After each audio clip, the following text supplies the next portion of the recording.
Welcome to Richpeace Embroidery CAD software online lessons. Today's teach you, Sawtooth option. Sawtooth used for create jagged stitch.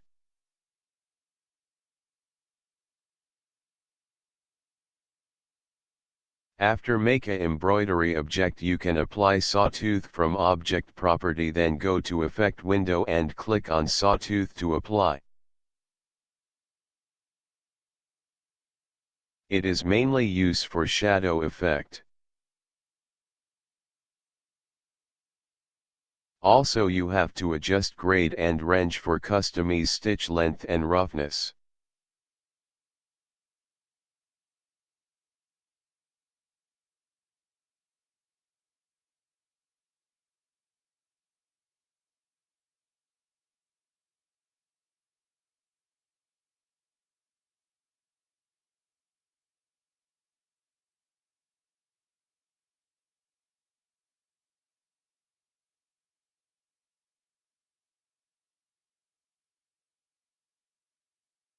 Thanks for watching today's video. See you tomorrow again.